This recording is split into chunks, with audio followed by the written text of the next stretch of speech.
Hello dear friends, स्वागत है आपका अपने यूट्यूब चैनल SD एजुकेशन पर। आज है 7 फरवरी 2025 और हम बात करेंगे रेगुलर की तरह आज के most important current affairs question के बारे में। जैसा कि आप सभी लोग जानते हैं, हम अपने इस वीडियो में जो भी आने वाले एग्जाम्स हैं उन एग्जाम्स में जो करंट अफेयर से रिलेटेड क्वेश्चन पूछे जाते हैं उन सभी क्वेश्चन को यहाँ पर कवर किया जाता है। साथ ही साथ उन क्वेश्चन से रिलेटेड जो भी इंपॉर्टेंट पॉइंट बनते हैं उन पॉइंट को भी कवर किया जाता है।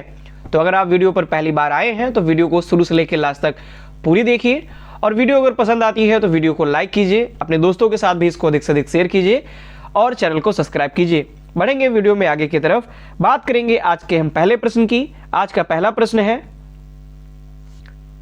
कौन सा राज्य सम्मानजनक मृत्यु का अधिकार लागू करने वाला भारत का पहला राज्य बना है? यानी सम्मानजनक मृत्यु का अधिकार लागू करने वाला भारत का जो पहला राज्य बना है वो है कर्नाटक। तो ऑप्शन नंबर ए इस प्रश्न का सही जवाब हो जाएगा। डिटेल में अगर हम इसके बारे में जानें तो आप आर्टिकल में भी देख सकते हैं, राइट टू डाई को मान्यता देने वाला पहला राज्य बना कर्नाटक। तो कर्नाटक ये पहला राज्य बना है। बात करें अगर हम तो हाल ही में कर्नाटक राज्य सम्मानजनक मृत्यु का अधिकार लागू करने वाला भारत का पहला राज्य बना। सुप्रीम कोर्ट ने 2018 में जो इच्छा मृत्यु यानी पैसिव इथेनोसिया जो था और लिविंग विल को संवैधानिक अधिकार के रूप में मान्यता दी थी। बात करें जो पैसिव यूथेनेसिया है, इसका जो अर्थ होता है वो किसी व्यक्ति को उसके जीवन को समाप्त करने के लिए सक्रिय रूप से सहायता करना, ये इसका अर्थ होता है जो पैसिव यूथेनेसिया होता है। तो सम्मानजनक मृत्यु के अधिकार का मतलब ये जो लागू किया गया है, इसके कहने का मतलब ये है कि मान लीजिए किसी भी कोई भी ऐसा व्यक्ति है जिसके पास जो कि भयंकर बीमारी से पीड़ित है, लाइलाज बीमारी से पीड़ित है, या कह सकते हैं कि ऐसे बीमारी से पीड़ित है जिसमें दवाई ही सिर्फ जब तक असर करती हैं तब तक फायदेमंद रहता है, बाकी फिर उसकी जो कंडीशन है वो क्रिटिकल हो जाती है। तो इस संबंध में ऐसा होगा कि वो जो दवाएं हैं उनको ना करने की जो भी पेशेंट होगा उसको पूरी की पूरी छूट रहेगी और उसको सम्मानजनक मृत्यु का अधिकार मिलेगा। तो ये अब लागू हुआ है और ये पहला राज्य बन गया है कर्नाटक। आगे बढ़ते हैं अगले क्वेश्चन की ओर। अगला क्वेश्चन है, हाल ही में किस राज्य सरकार ने समान नागरिक संहिता का मसौदा तैयार करने के लिए एक पैनल नियुक्त किया है? काफ़ी ज़्यादा इंपॉर्टेंट क्वेश्चन है क्योंकि ये लगातार चर्चे में बना हुआ है। समान नागरिक संहिता UCC, मैंने इस पर प्रॉपर एक वीडियो भी बनाई है क्योंकि जो उत्तराखंड है वो पहला राज्य ऐसा बना हुआ है जिसने अभी हाल ही फिलहाल में UCC को लागू किया है। इस पर मैंने फुल डिटेल से चर्चा की है, UCC क्या है, किस प्रकार से UCC लागू है, उत्तराखंड में लागू हुआ है और पहला राज्य कौन सा है, क्योंकि गोवा में सबसे पहले लागू किया गया था UCC, जो कि पुर्तगाली के टाइम पर जब पुर्तगालियों का वहाँ पर शासन था तब से वहाँ पर लागू है UCC और फिर स्वतंत्रता के बाद उत्तराखंड में लागू हुआ। तो स्वतंत्र भारत के रूप में सबसे पहला राज्य बना हुआ है उत्तराखंड। तो इस प्रकार से मैंने पूरी फुल डिटेल के साथ वो वीडियो बना के रखी है।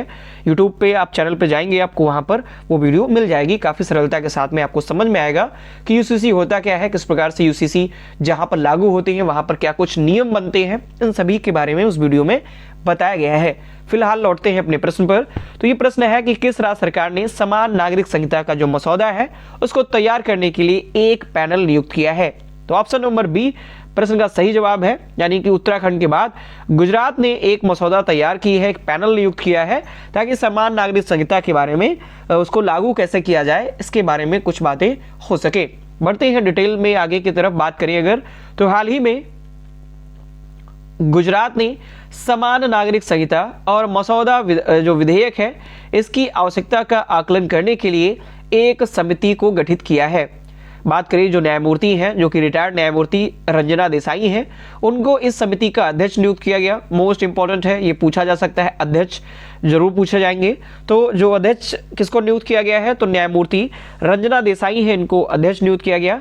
साथ ही साथ ये 5 सदस्यीय जो समिति है ये 45 दिनों के भीतर अपनी रिपोर्ट सौंपेगी, यानी कि UCC के बारे में जो भी जांच पड़ताल है किस प्रकार से लागू किया जाए, आने वाली जो समय होगा क्या कुछ उसके लिए कारगर रहेगा, क्या कुछ सही रहेगा, इन सभी के बारे में ये अपनी रिपोर्ट 45 दिनों के भीतर सौंपेगी। बात करें सेवानिवृत्त जो वरिष्ठ IAS अधिकारी हैं, CL मीना, अधिवक्ता RC कोडेकर, पूर्व कुलपति दक्षेश ठाकर और सामाजिक कार्यकर्ता गीता श्रॉफ भी इस समिति में शामिल की गई है। आगे क्वेश्चन की ओर बढ़ेंगे। अगला क्वेश्चन है, ये भी इंपॉर्टेंट क्वेश्चन है। तो हाल ही फिलहाल में वैश्विक जोखिम रिपोर्ट 2025 जारी की गई। तो इस रिपोर्ट के अनुसार शीर्ष वैश्विक जोखिम क्या है? तो ऑप्शन नंबर ए इस प्रश्न का सही जवाब हो जाएगा, यानी कि झूठी और जो भ्रामक जानकारियां हैं ये शीर्ष वैश्विक जोखिम है, जो कि इस रिपोर्ट के अंतर्गत बताया गया है। डिटेल में अगर हम बात करें तो विश्व आर्थिक मंच यानी इकोनॉमिक फोरम के द्वारा 20वीं वैश्विक जोखिम रिपोर्ट 2025 जारी की गई। इस रिपोर्ट में भारत के लिए शीर्ष 5 जोखिमों पर प्रकाश डाला गया है, जिनमें से जल आपूर्ति की कमी, झूठी जानकारी, भ्रामक प्रचार, मानव अधिकारों तथा नागरिक स्वतंत्रता का हनन, प्रदूषण जिसके अंतर्गत वायु, जल और मिट्टी प्रदूषण सभी शामिल है, श्रम एवं प्रतिभा की कमी, ये सभी भारत के अंदर शीर्ष 5 जोखिमों पर प्रकाश डालते हैं। यानी किस प्रकार से भारत के अंदर ये 5 समस्याएं बनी हुई हैं, गंभीर समस्याएं बनी हुई हैं, इन पर यह प्रकाश डाल रहा है, जिसमें से जल आपूर्ति की कमी है, झूठी जानकारी है, भ्रामक प्रचार किया जा रहा है, मानव अधिकारों और नागरिक स्वतंत्रता का हनन किया जा रहा है, प्रदूषण फैला हुआ है, इन सभी श्रम और प्रतिभा की कमी है, इन सभी जोखिमों के बारे में इसमें प्रकाश डाला गया है। झूठी और जो भ्रामक जानकारी, चरम मौसम की घटनाएं और राज्य आधारित सशस्त्र संघर्ष, ये सभी इसके अंतर्गत शामिल किए गए हैं। आगे बढ़ते हैं अगले क्वेश्चन की ओर कि डिजिटल अर्थव्यवस्था 2024 से 25 के अंत तक राष्ट्रीय आय में कितना प्रतिशत योगदान देगी? यानी कि जो डिजिटल अर्थव्यवस्था है, डिजिटल इकोनॉमी है, ये 2024-25 के अंत तक राष्ट्रीय आय में कितना प्रतिशत योगदान देने वाली है? तो ऑप्शन नंबर सी इस प्रश्न का सही जवाब हो जाएगा, यानी कि 13.42%। ये इतना प्रतिशत जो योगदान है वो अकेले डिजिटल अर्थव्यवस्था का होगा राष्ट्रीय आय में 2024-25 के अंत तक। डिटेल में अगर हम इसके बारे में बात करें तो भारत की जो डिजिटल अर्थव्यवस्था जो कि 22-23 में राष्ट्रीय आय का 11.74% थी, अब जो डिजिटल अर्थव्यवस्था है ये अब 2024-25 तक बढ़कर 13.42% होने की संभावना है। डिजिटल अर्थव्यवस्था है ये समग्र अर्थव्यवस्था की तुलना में लगभग दोगुनी गति से बढ़ने की उम्मीद भी है, यानी कि जो समग्र पूरी जो इकोनॉमी है, समग्र अर्थव्यवस्था है, इसकी तुलना में लगभग दोगुनी गति से ये बढ़ेगी डिजिटल अर्थव्यवस्था, जो 2029-30 तक राष्ट्रीय आय में लगभग 5वें हिस्से का योगदान देगी। यानी कि जो भी पूरा जो अर्थव्यवस्था आती है जहां से, उसमें अकेले 5वां जो हिस्सा रहेगा वो अकेली डिजिटल अर्थव्यवस्था का रहेगा 2029 और 30 तक, ऐसा अनुमान लगाया जा रहा है। आगे क्वेश्चन की ओर बढ़ेंगे। अगला क्वेश्चन है, राजकोषीय जो स्वास्थ्य सूचकांक 2025 है, इसमें खराब प्रदर्शन करने वाला राज्य कौन सा बना? तो राजकोषीय स्वास्थ्य सूचकांक 2025 अभी हाल ही फिलहाल में जारी किया गया और इसमें सबसे खराब प्रदर्शन पंजाब का रहा। तो ऑप्शन नंबर ए इस प्रश्न का सही जवाब हो जाएगा। डिटेल में इसके बारे में अगर हम बात करें तो राजकोषीय स्वास्थ्य सूचकांक 2025 में पंजाब सबसे खराब प्रदर्शन करने वाला राज्य है। हाल ही में 16वें वित्त आयोग के अध्यक्ष ने नई दिल्ली में राजकोषीय स्वास्थ्य सूचकांक 2025 शीर्षक के साथ नीति आयोग की रिपोर्ट का प्रथम अंक प्रकाशित किया। इसमें उड़ीसा, छत्तीसगढ़, गोवा एवं झारखंड को शीर्ष प्रदर्शन करने वाले राज्यों के रूप में वर्गीकृत किया गया है, जिसमें उड़ीसा, छत्तीसगढ़, गोवा, झारखंड ये सभी शीर्ष हैं और अंतिम या सब कह सकते हैं सबसे खराब प्रदर्शन पंजाब का देखने को मिला हुआ है।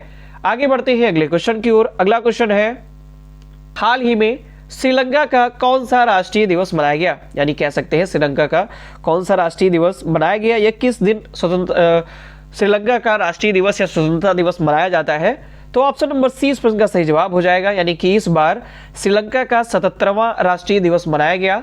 डिटेल में अगर हम बात करें तो श्रीलंका का राष्ट्रीय दिवस, जिसे स्वतंत्रता दिवस भी कहा जाता है, ये हर वर्ष 4 फरवरी को मनाया जाता है। 4 फरवरी 1948 में श्रीलंका ने ब्रिटिश शासन से स्वतंत्रता प्राप्त की थी। यानी कि भारत ही नहीं, जो श्रीलंका है ये भी ब्रिटिश शासन के अधीन में था और इसको आज़ादी 1948 यानी भारत से लगभग 1 वर्ष के बाद इसको आज़ादी मिली थी। 1948 में श्रीलंका ने ब्रिटिश शासन से स्वतंत्रता प्राप्त की थी। इस वर्ष 4 फरवरी 2025 को श्रीलंका ने अपना 77वां स्वतंत्रता दिवस है ये मनाया है। मुख्य समारोह कोलंबो में आयोजित किया जाएगा। अगले क्वेश्चन की तरफ। अगला क्वेश्चन है, जनवरी 2025 में भारत का जो जीएसटी कलेक्शन है ये कितने लाख करोड़ रुपए तक पहुंच गया है? भारत का जो जीएसटी कलेक्शन है वो 96 लाख करोड़ रुपए या लगभग 2 लाख करोड़ रुपए तक पहुंच गया है केवल और केवल जीएसटी कलेक्शन। काफी मात्रा में जीएसटी कलेक्शन इस बार देखने को मिला हुआ है। डिटेल में अगर हम बात करें तो जनवरी 2025 में भारत का वस्तु एवं सेवा कर, जिसे हम GST good and services taxes के नाम से जानते हैं, तो इसका जो संग्रह है वो 1.96 लाख करोड़ रुपए या मोटा मोटा कह सकते हैं 2 लाख करोड़ रुपए तक पहुंच गया है, जो पिछले वर्ष की इस अवधि की तुलना में 12.3% की वृद्धि दर्शाता है। यानी पिछले वर्ष इसी टाइम यानी जनवरी 2024 में जो उसकी तुलना में इस बार 12.3% की वृद्धि दिखाई दे रही है।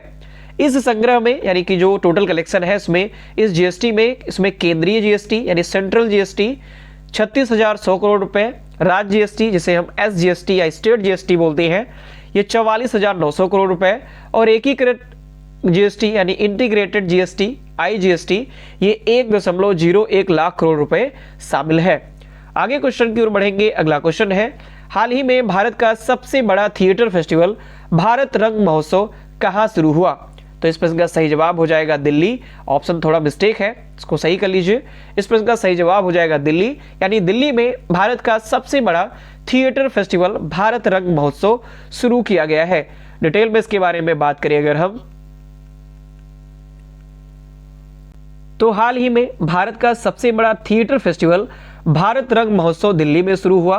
कब? तो 28 जनवरी 2025 से इसकी शुरुआत की गई, और इस वर्ष जो महोत्सव का जो आयोजन है वो भारत के 11 शहरों में किया जा रहा है। इसमें दिल्ली, भोपाल, रांची, जयपुर, बेंगलुरु, अहमदाबाद, अगरतला, गोवा, बठिंडा, खैरागढ़ और गोरखपुर ये सभी 11 शहर शामिल हैं। इसके साथ साथ ये अंतर्राष्ट्रीय स्तर पर भी इसका आयोजन किया जा रहा है, जिसके अंतर्गत नेपाल के काठमांडू और श्रीलंका के कोलंबो में भी नाट्य प्रस्तुतियां आयोजित की जा रही हैं। आगे क्वेश्चन की ओर बढ़ेंगे। अगला क्वेश्चन है, हाल ही में किस राज्य में व्हाइट टाइगर ब्रीडिंग सेंटर की स्थापना की जाएगी? मोस्ट इंपॉर्टेंट क्वेश्चन है, काफी ज्यादा इंपॉर्टेंट क्वेश्चन, कि कौन सा ऐसा राज्य है जहां पर व्हाइट टाइगर यानी जो सफेद टाइगर होते हैं उनकी ब्रीडिंग सेंटर की जो स्थापना है वो की जाएगी? टाइगर स्टेट कहे जाने वाले मध्य प्रदेश में इसकी स्थापना की जाएगी। डिटेल में अगर हम बात करें तो हाल ही में मध्य प्रदेश के रीवा जिले के गोविंदगढ़ में व्हाइट टाइगर ब्रीडिंग सेंटर की स्थापना को केंद्रीय चिड़ियाघर प्राधिकरण से मंजूरी मिल गई है। यह जो केंद्र है वो मुकुंदपुर स्थित Maharaja Martand Singh Judeo white tiger sanctuary और चिड़ियाघर के मास्टर प्लान का हिस्सा है।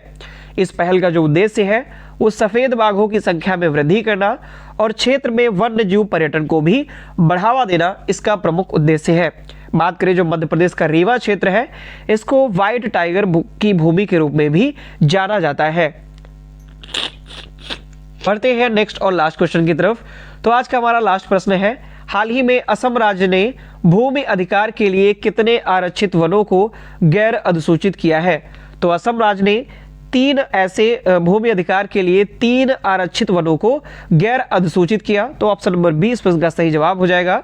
डिटेल में इसके बारे में बात करें अगर, तो हाल ही में असम राज्य सरकार ने तिनसुकिया जिले में 3 प्रस्तावित आरक्षित वनों यानी प्रपोज्ड जो रिजर्व फॉरेस्ट है इनको गैर अधिसूचित करने का निर्णय लिया हुआ है, ताकि 20,000 से अधिक निवासियों को भूमि अधिकार किया जा सके। यानी 20,000 से जो अधिक निवासी हैं इनको भूमि अधिकार प्रदान किया जा सके। इन जो 3 जो क्षेत्र हैं इसके अंतर्गत तलपाधर जो कि इसके 170 हेक्टेयर के अंतर्गत है, मोहोंग पाथर ये 466 हेक्टेयर में है, और दुआर मारा में पहला जोड़ 113 हेक्टेयर। इस प्रकार से इन 3 प्रस्तावित आरक्षित वनों को गैर अधिसूचित करने का निर्णय लिया गया है। तो ये थे आज के हमारे मोस्ट इंपॉर्टेंट करंट अफेयर्स के क्वेश्चन। आशा करता हूँ सारे क्वेश्चन इन्फॉर्मेटिव लगे होंगे, वीडियो आपको पसंद आई होगी। तो अगर आपको वीडियो पसंद आती है तो इसके लिए वीडियो को लाइक करें, अपने दोस्तों के साथ वीडियो को अधिक से अधिक शेयर करें और चैनल को भी सब्सक्राइब करें। धन्यवाद।